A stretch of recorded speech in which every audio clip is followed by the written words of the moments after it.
The Pokemon trading card game has seen a massive explosion in popularity over the last few months. The Pokemon TCG goes in and out of popularity with players and collectors, but with the recent release of the Pokemon TCG Pocket in October 2024, the trading card scene has seen a massive explosion, with hundreds of thousands of new players and collectors entering the hobby.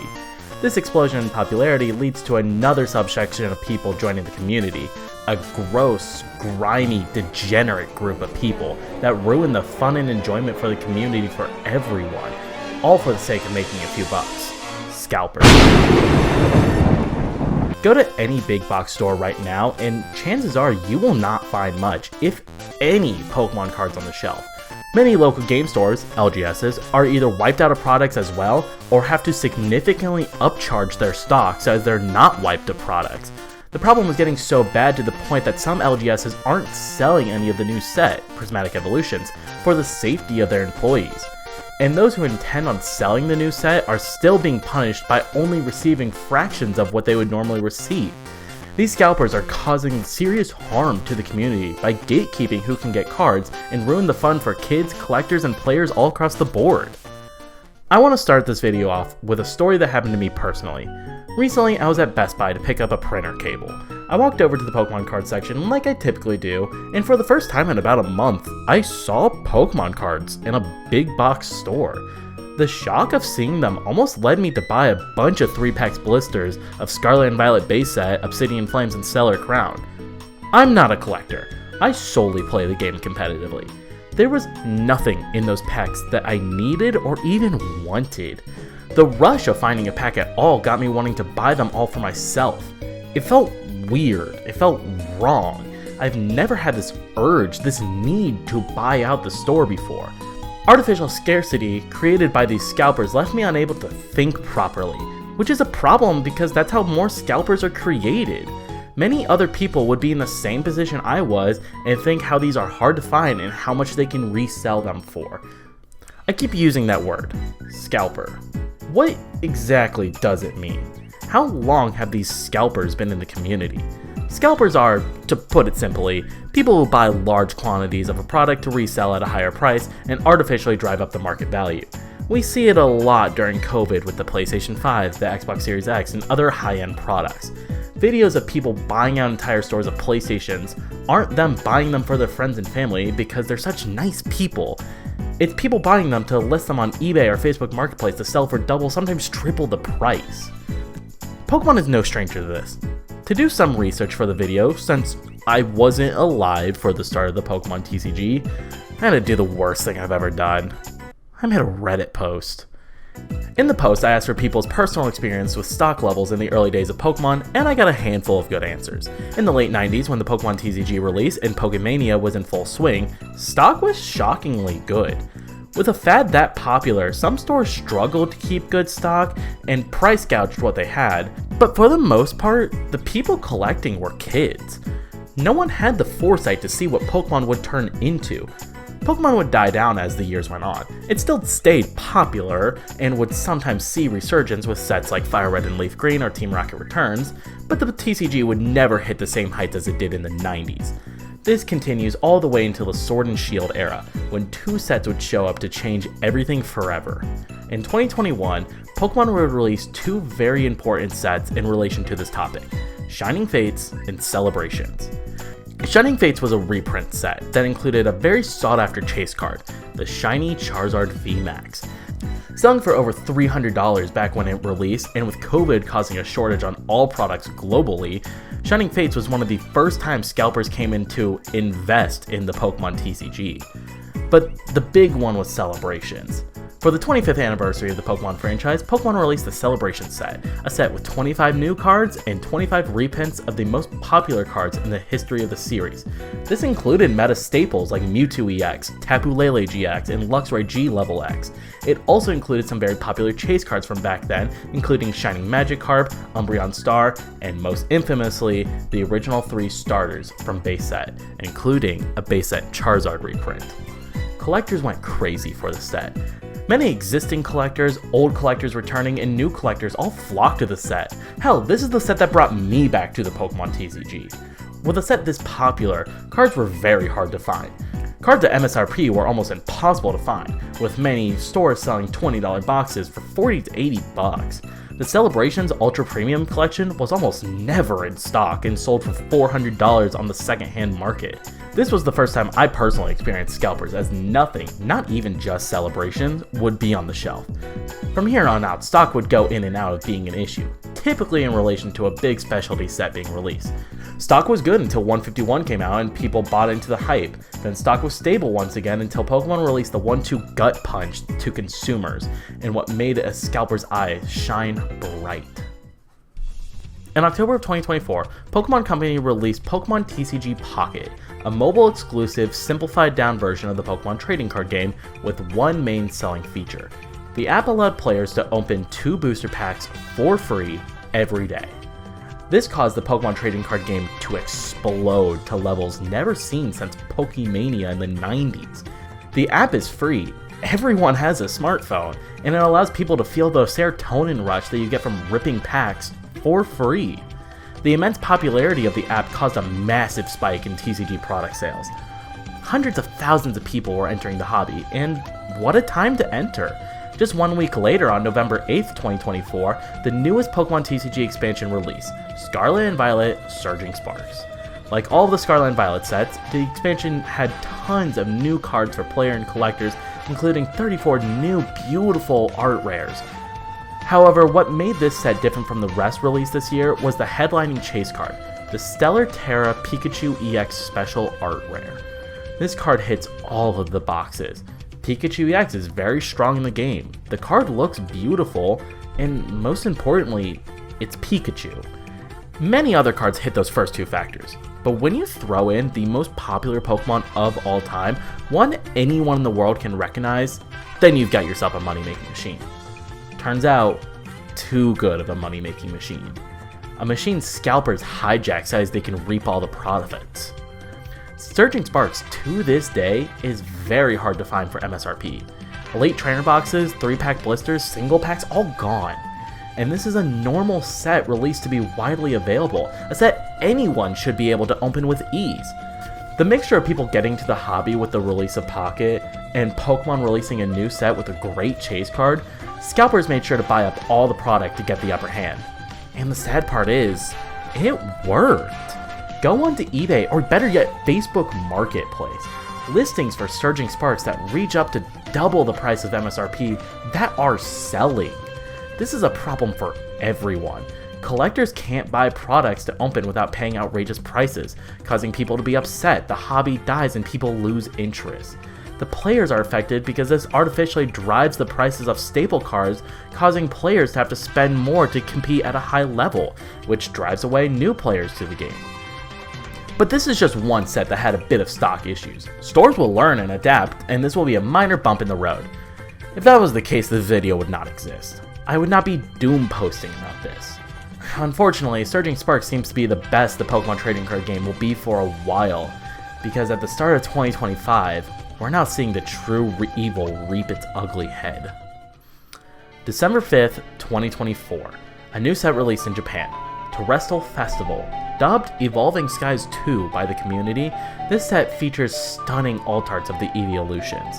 The English release of the set, Prismatic Evolutions, is what broke the Pokemon trading card game. For a bit of context, easily the most popular set from the Sword and Shield era of the Pokemon TCG is Evolving Skies. This set features alt art V and VMAX versions of most of all of the Evolutions, including the biggest chase of all of them, and the most expensive card of the Sword and Shield era, the Umbreon VMAX alt art. The Umbreon, nicknamed Moonbreon, sells for around 1.6 thousand on average, with the price only continuing to get higher. Seeing how much the Moonbreon, a 3-year-old card, was selling on the market, scalpers knew they had to take advantage of this new Umbreon.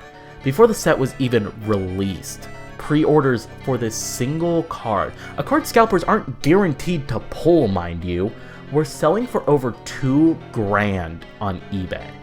When this set came out, the card started selling on TCG Player for around 1.5 thousand, around the same price of the Moonbreon 3 years after being out. Keep in mind, when the Moonbreon first released, it was averaging a price of $200. This is insane for one card, along with the other EVs going for anywhere around $200 to $500. The set sold out instantly.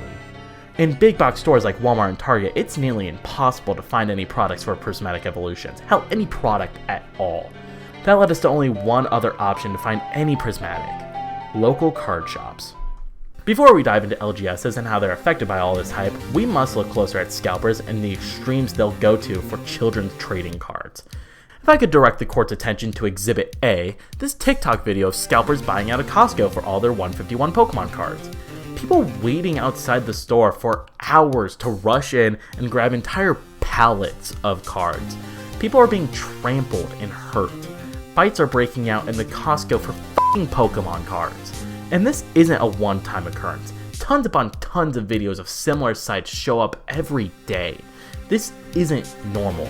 Sure, we see stuff like this for the new electronics, especially during COVID with the release of the Xbox Series X and the PS5, but for a box of cards containing nothing other than a new jumbo Blastoise that the people who are buying the product do not care about is absolutely ridiculous. Videos like these blowing up lead to the mindset that Pokemon collecting is a mad dash. Grab anything and everything you can. Who cares what or who gets in your way? Kick their f***ing ass if you need to. You must flip these products and make bank. It's upsetting and terrible to see this community boil down to this slop, but I feel all those other feelings out of a pure embarrassment. My story about me at the Best Buy in the start of the video left me feeling embarrassed that I even succumbed to this level of filth. The depravity some of these people are willing to go to for shiny cardboard is insane.